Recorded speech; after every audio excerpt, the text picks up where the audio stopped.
نتایج امتحان رقابتی کتاب عمارت شناسی که از صدها آموزگار در ولسوالی بغلان مرکزی ولایت بغلان گرفته شده بود اعلام شد. در این مراسم آموزگارانی که بلندترین نمرات را به دست آوردند از سوی مسئولان تقدیر شدند.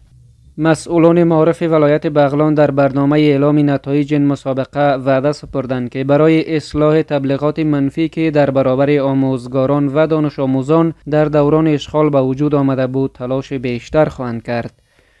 زما د خپل استادانو څخه همدغه غوښتنه ده چې د خپل شاګردانو ته درس د وحدت او د اطاعت او د امارت د پیژندنې درس ورته ورکړي.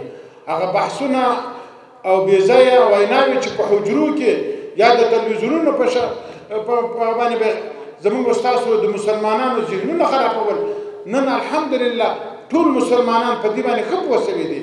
د دغه د ذهن سازي په خاطر باندې د افغانستان اسلامي امارت د په نامه د امارت شناسي یو امتحاني رقابتي شروع کړو. همدارنګه د لا ښه پوهوالي په خاطر باندې د سیرت النبي صلی الله علیه وسلم جلسې جوړې کړلې.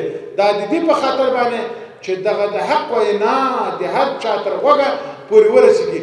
دا د هر مسلمان فریضه سره دغه کتاب چا چې مطالعه کړ څه یې ترې زده کړل بل ته رسول په ده باندې یو لازمه او فریضه ده. از سوی دیگر آموزگارانی که آزمون کتاب عمارت شناسی را سپری کردند میگویند که از تبلیغات نادرست علیه امارت اسلامی رهایی یافتند. آنان تاکید دارند که با تمام توان تلاش خواهند کرد تا تاریخ، سیاست، برنامه‌ها و سایر بخش‌های نظام امارت اسلامی را به دانش آموزان برسانند.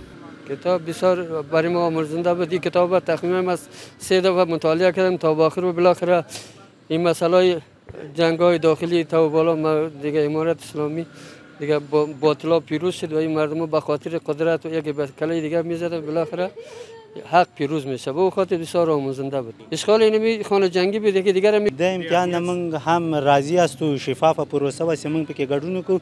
دا د ځوانانو لپاره د ښوونکو لپاره د امارت اسلامي په اړه ډیر معلومات موږ لاس ته تیراړو. په دې خاطر باندې وخت د دې امارت په اړه موږ معلومات نه درلودو. مبدا له کوم ځای نه شروع شوې ده او د دوی په اړه چې کوم نور دښمنانو چې دوی په اړه توطیه او هغه کوو هغه چې شان د ځوانانو له ذهن چي سو لري سول. امارت اسلامی بالای همه مردم افغانستان صدا زده که بیاید در افغانستان و همه گیره مورد عفو قرار داده و اونا هم بدانند که امارت اسلامی یک نظام اسلامی است و همه چیزشان در امن است. در سایه بیرق امارت اسلامی، در سایه بیرق امارت جانشان، مالشان، ناموسشان، عزتشان همه چیزشان مسئول است.